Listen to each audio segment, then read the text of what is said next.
네, 이 지정학적 우려에 정말 모든 산업들이 영향을 받고 있는데 이번에는 또 국내에서 가장 큰 축을 차지하고 있는 반도체 산업에도 영향을 미치고 있어서 이 부분 이야기를 나눠보려고 합니다. 교보증권 스마트영업부 사영관 차장님과 함께하도록 하죠. 어서 오세요. 안녕하세요. 네, 안녕하세요. 네. 아우, 정말 그놈의 전쟁 좀 그만했으면 그러니까요. 좋겠다. 네, 정말 지겹죠? 많은 분들이 네. 한 분을 향해서 굉장히 비난하고 네. 왜 그럴까 좀 하고 있는 상황인데 사실 우리보다 더 힘든 건 우크라이나 본국이지 않을까 싶습니다. 맞아요. 이런 상황에서 지금 여러 공급망들이 다 타격을 받고 있거든요. 그렇죠. 그러니까 국내에서는 또 큰 산업의 상당 부분을 차지하고 있는 게 반도체 산업이고 네. 반도체 공급망 리스크에 우리는 또 떨고 있는데 어떻게 보시는지요? 이번 침공으로 인해서. 맞아요. 이 말씀해 주신 것처럼 네. 그 반도체가 굉장히 큰 산업 분야예요. 그러다 보니까 여기에 굉장히 많은 연결고리가 연결이 되어 있는 거죠. 뭐 원자재라든가 장비, 팹리스, 그리고 포장 같은 쪽에서 다국적 기업들이 연쇄적으로 이 산업에 다 걸려 있는 상황이고요. 거기에서 하나만 조금 부족함이 있다고 하더라도 정말로 반도체 산업 전체적으로 큰 타격을 줄 수밖에 없는 그런 상황이 반도체라고 좀 보여요. 네. 지금 뭐 우크라이나의 최대 항구 도시가 오데사잖아요. 네. 그 지역도 사실 침공 첫날부터 위협을 받았던 맞아요. 공간이라서 그렇게 되면 우크라이나의 공급망 차질이 과연 전 세계에서 또 러시아까지 합쳐지다 네. 보니까 얼마만큼 타격을 주고 있는지 국내 기업들에게도 그게 보일 만큼, 가시적으로 보일 만큼 그런 상황인가요? 글쎄요. 일단은 조금 화면을 약간 보면서 말씀을 좀 드릴게요. 네. 이게 이제 저도 뭐 지금 주식을 하면서 굉장히 많은 분야를 공부를 해요. 맞아요. 예, 정말 이걸 알아야 되나 싶을 정도로 많은 것들을 하고 있고 화면을 보시게 되면 이 조금 화면이 작긴 한데 지금 헤르손이라는 지역을 이제 각지에서 다 우크라이나를 러시아가 침공을 하고 있거든요. 네. 근데 이 헤르손이라는 곳이 점령이 당하면서 그 주변에 있는 한 150km 정도 떨어진 곳이 이제 오데사예요. 우크라이나에서 최대 항구 지역인데 뭐 우리 서울에서 세종시 정도 거리밖에 안 되거든요. 굉장히 짧은 거리이기 때문에 거기도 지금 위협을 받고 있어요. 근데 문제는 반도체 쪽에서 굉장히 많이 사용되고 있는 회기가스 이런 쪽들을 많이 생산하고 있는 기업 쪽이 이제 크라이언이라고 하는데 그게 그 지역에 위치를 해 있다는 얘기죠. 그렇게 되면은 여기에서 침공하고 바로 이쪽으로 들어갔을 때 이 기업이 생산을 한 다음에 어딜 통해서 하느냐가 문제거든요. 흑해를 통해서 대부분의 물량들을 전 세계로 수출을 하고 있어요.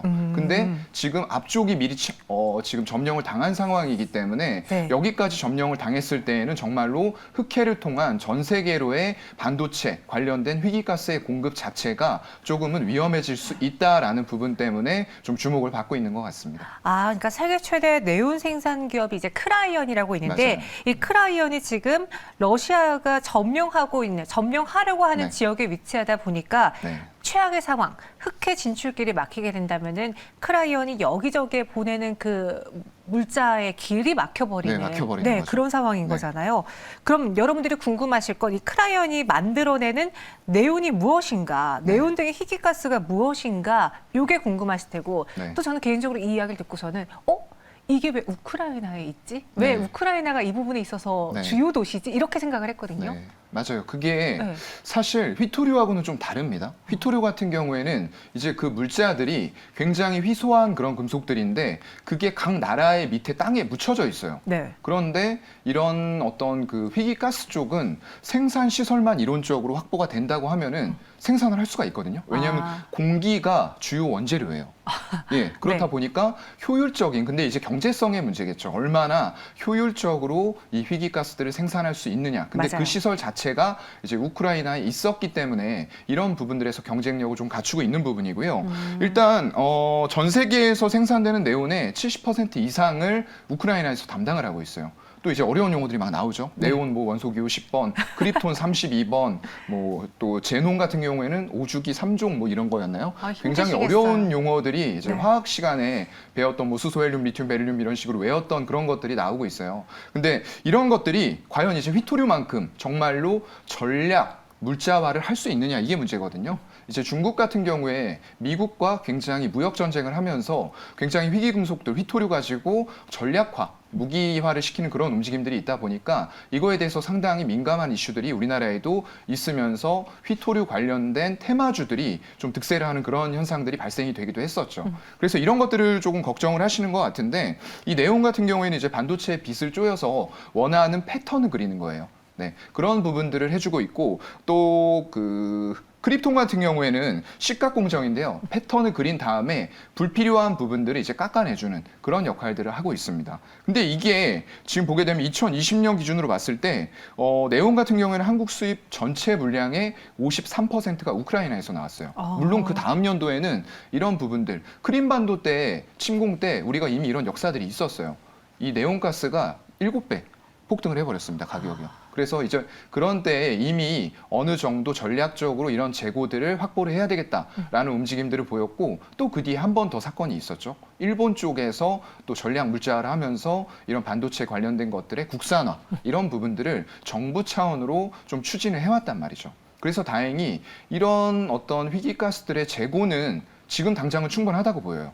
수개월 이상의 재고를 확보를 하고 있고 아까 말씀드렸던 대로 생산 시설만 갖추면은 생산을 이론적으로 할 수는 있어요. 근데 이제 갖추기까지 좀 시간이 걸린다는 게 문제가 되기 때문에 결국에는 이런 지정학적 리스크가 중장기화 됐을 때 이게 항상 우리가 예측한 범위 내에서 모든 일들이 일어나면은 아무것도 문제가 될 게 없거든요. 근데 항상 예측을 벗어나는 일들이 일어나기 때문에 지금으로서는 아무리 재고가 충분한 상황이라고 하더라도 이거에 대해서 최악의 상황을 가정하고 대응과 준비가 필요한 그런 상황이다라고 좀 말씀을 드리겠습니다. 우리가 수입하는 부분의 많은 물량을 우크라이나에 지금 의존하고 있는데 네. 다행인 건 현재는 충분한 만큼의 물량을 갖고 있지만 이 전쟁의 장기화될 시에는 분명히 네. 국내 반도체 업계에도 타격을 미칠 만한 그런 상황이 벌어질 것이다 이야기하셨습니다. 그리고 디비자님께서도 그런 글 올려주셨어요. 포스코에서도 네온 생산 국산화에 성공하긴 했죠. 맞아요. TMC와 네온 기술 국산화와 설비 맞아요. 구축을 했지만 지금 우리가 의존도가 높은 건 우크라이나이기 때문에. 아직까지는 그렇고요. 그거보다 더 높은 게 지금 중국이에요. 아까는 2020년 상황을 말씀을 드렸던 거고 네. 21년도에는 중국이 67%로 높아져 버렸어요. 네. 그만큼 우크라이나에서 차지하는 비중 자체가 작아진 상태고 아까 이제 시청자님이 채팅창에 올려주신 대로 네. 포스코랑 TMC 쪽에서 이 발전 설비를 개발하고 하반기부터는 네온의 가스의 공급이 가능할 것 같아요. 그렇다고 하면은 국내 총수요의 16% 정도를 여기에서 또 충당을 할 수가 있다는 거죠. 하지만 이제 문제는 1위 국가가 돼버린 중국 쪽이에요. 미국과의 관계가 굉장히 좋지 않은 상태고 특히나 반도체 굴기하려던 부분들을 미국에서 자꾸 꺾고 있는 그런 상황들이 계속 될 수밖에 없는 상태이기 때문에 네. 아까 말씀드렸던 어떤 그 전략 물자의 무기화 이런 부분들을 해나갔을 때 과연 우리나라 자체적으로만 생산할 수 있는 시설에서 어느 정도가 충당이 될 것이냐라고 좀 걱정하는 그런 우려의 목소리도 있는 것 같습니다. 네. 저도 주식 공부하면서 정말 이 산업 저 산업 네. 이 분야 저 분야 공부하는데 차장님을 보면서 참 존경스럽고 너무 고도화된 산업이다 네, 보니까요. 너무 짠해 네. 보였어요. 아까 그 원소기호를 읽을 때 맞아요. 이거를 네. 공부하기 위해서 얼마나 노력하셨을까라는 생각이 근데 들었거든요. 신기한 게 그때 외웠던 원소기호 번호가 다 생각이 나더라고요. 아, 10번, 36번 이런 식으로. 네, 5주기 18종 막 이런 게 생각이 나더라고요. 공부 열심히 하셨나 봐요. 저는 기억이 하나도 안 나요. 잘 외웠습니다. 네. 그럼 여기서 이제 정말 차장님의 전문 분야인 주식적인 면으로 여쭤볼게요. 네. 반도체 업종에 대해서 매수 기회다, 아니다, 지켜봐야 된다. 증권가에서조차도 의견이 엇갈리거든요. 네. 차장님의 의견은 어떠하신가요? 글쎄요. 일단은 뭐 이따가 한 번 더 말씀드릴 거지만 반도체 산업 전망과 네. 일단 앞으로 펼쳐질 모멘텀들을 본다고 하면은 분명히 좋습니다. 근데 여기에서 섣부르게 매수를 외칠 수 있느냐? 그건 또 다른 문제라는 거죠. 지금 보게 되면은 오늘도 코스피 쪽에서 외국인이 1조 1,000억 팔고 있어요. 네. 기관의 매도까지 합쳐지면은 이미 2시 56분 현재 개인이 2조 이상의 물량을 담고 있다는 거죠.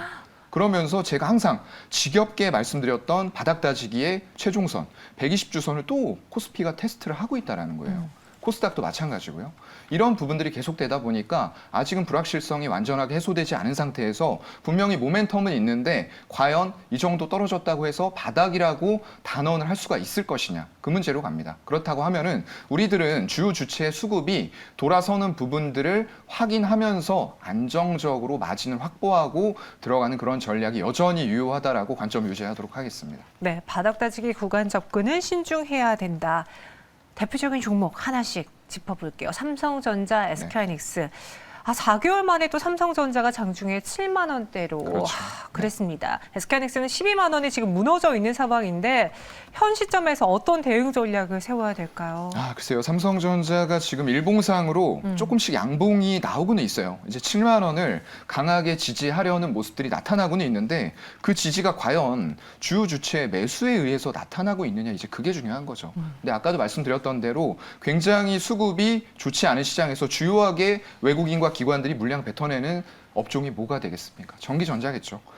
외국인이 5천억 이상, 기관이 6,500억 가까이 물량을 쏟아내고 있어요. 그리고 개인들이 1조 1,500억 가까이 매수를 하고 있다는 말이죠. 그래서 이게 장중에 7만 원을 붕괴시켰다가 올라오려고는 하지만 단순히 기술적인 반등 정도, 7만 원을 지키기 위한 그런 정도의 노력으로 봐야 될 것 같고요. 이게 주요 주체의 수급이 전환이 되지 않는다고 하면은 네. 일단은 지수와 비슷하게 가야 될 것 같아요. 삼성전자도 120주선 6만 8천 원 부근에 지지가 기술적으로 필요하다. 거기에서 이제 지지라고 하는 거는 아까 말씀드렸던 대로 단순히 가격만 지지받는 게 아니고요. 외국인과 기관 같은 주요 주체들이 매수를 하면서 지지를 시켜주는 파동이 나와야 진정한 지지라고 볼 수가 있을 것 같아요. 그리고 뭐 디램 업황만 보게 되면은 이제 반도체에 특화되어 있는 하이닉스가 분명히 더 좋은 건 맞습니다. 네. 하지만 역시나 업종으로 묶어서 모든 종목들을 거의 다 매도하고 있는 상황이기 때문에 항상 말씀드리는 대로 수급이 모든 시장을 좌지우지하고 있어요. 그리고 그 수급은 불확실성으로부터 기인이 된 부분이기 때문에 하이닉스도 마찬가지예요. 오늘 더 삼성전자보다도 더 많이 떨어지고 있죠. 그런 관점에서는 일단은 11만 원 중반대 121선 지지, 그동안에는 삼성전자보다 더 견조했기 때문에 아직까지 일봉상으로 지지할 수 있는 확인선이 남아 있다는 얘기예요. 그래서 11만 원 중반대에서 지지받으면서 마찬가지로 외국인과 기관들이 매수하는 모습들이 들어왔을 때 바닥 잡고 우리도 접근할 수 있을 만한 1차 시점으로 보도록 하겠습니다. 네, 현재 삼성전자는 7만 원 살짝 위에서 7만 300원에서 움직이고 있습니다. 그러니까 이유를 막론하고 여타 막론하고 환율이 많이 오르다 보니까 외국인 투자자들이 우리 시장에서 지금 돈을 막 빼고 있고 네. 그렇게 되면은 가장 먼저 회수할 수 있는 주식이 삼성전자, SK하이닉스다 보니까 그래서 많이 밀리고 있는 상황. 따라서 수급이 유입하는 걸 확인한 후에 네. 접근해봐도 늦지 않겠다라는 게 우리 사장님의 의견이시고요. 네. 삼성전자, SK하이닉스의 그럼 향후의 성장을 우리가 또 알고 가야지 버틸 수 있는 거잖아요. 그렇죠. 가지고 계신 분들은 버텨야죠. 그렇죠. 네. 저도 약간 버티는 그런 쪽의 사람인데 네. DDR5가 주요 키워드고 이거는 맞습니다. 이제 2분기부터 본격적으로 시장의 성장 모멘텀 역할을 할 것이다라고 했습니다. 네. 추후에 성장한다면은 요걸로 반등을 노릴 수 있는지 희망찬 이야기도 좀 해주세요. 그렇죠. 아까는 이제 기술적인 지지 부분에서 네. 가지고 계신 분들의 추가 매수나 신규 매수 시점 관련해서 가격적으로 말씀을 드렸던 거고요. 일단은 내용적인 면에서는 분명히 또 봐야 될 부분이 있습니다. 말씀해 주신 DDR5인데요. 이게 이제 2분기부터 사실 메모리 반도체 업황이 좋은 건 아니에요. 분명히 좋은 건 아닙니다. 코로나 이후에 이연됐던 수요들 폭발하면서 어떤 비대면 관련된 수요들이 폭발하면서 정점 찍었다가 지금은 하향세 쪽으로 보는 게 업계의 대다수의 좀 견해란 말이죠. 그런 와중에서도 일단은 굉장히 모멘텀 큰 DDR5 이게 서버 시장에서 절대적인 영향력을 가지고 있는 인텔 쪽에서 지금 이에 맞는 프로세서를 출시를 하는 거예요. 파이어래피드라고 하는데 이걸 출시하면서 최대 수혜를 받을 수 있는 쪽들을 삼성전자와 하이닉스로 보고 있어요. 네. 왜냐하면 이게 프로세서를 바꾼다고 하면은 그 밑에 연결된 모든 것들을 다 바꿔줘야 됩니다. 그렇기 때문에 DDR, 램 쪽도 당연히 교체 수요가 있을 수밖에 없다라는 부분으로 이제 설명이 되는 거고요. 기존 DDR4 대비했을 때 단가가 한 20에서 30% 높게 형성이 되면서 업체들의 수익성 개선에서 굉장히 큰 그런 효과를 발휘할 수가 있을 것 같고요. 일단 클라우드 업체라던가 그런 쪽에서 주요 서버용 디램의 가격대를 보게 되면은 조금 전월 대비해서는 2월 달에 1월 대비해서 조금 소폭의 하락하는 모습들이 나타나고 있어요. 그렇기 때문에 아까 말씀드렸던 메모리 반도체 자체의 업황은 최고점에서 조금 내려오는 게 맞으나 그렇다고 하더라도 이런 인텔 쪽의 영향력을 무시할 수가 없는 상태이기 때문에 DDR5 관련해서는 분명히 삼성전자와 SK하이닉스의 모멘텀이 남아 있다라고 보고 있습니다. 네, 삼성전자, SK하이닉스 보유자분들은요, 지금 외국인 투자자들의 수급 때문에 힘들긴 하지만 이 회사가 성장성이 없는 회사가 분명히 아닙니다. 따라서 여러분들 조금 더 지켜보시고 인내하시면 좋지 않을까. 그 점까지도 전해드렸어요. 사연관 차장님과 함께했고요. 오늘의 도움 말씀 여기까지 듣겠습니다. 고맙습니다. 고맙습니다.